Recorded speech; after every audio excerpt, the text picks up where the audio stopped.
This is Steve from the Celtic Farm, and I thought I'd take a few minutes to go over our seeding ruler. And if you're not familiar with a seeding ruler, it's a template for you to lay out seeds within the garden. And it looks like a ruler on one side, and then every inch you have holes. So depending on what your spacing is, if you look at certain types of flowers, maybe you've got 12-inch spacing.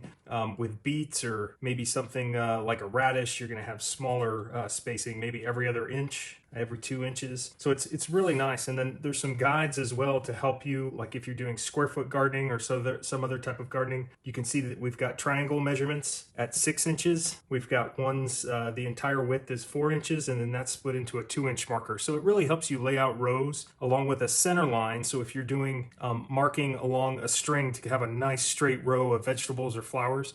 And then if you use a dibbler, like this one that we actually have, you can actually go along and mark your seeds. So it's a great tool. Take a peek at it, and it's got some references for standard measurements as well.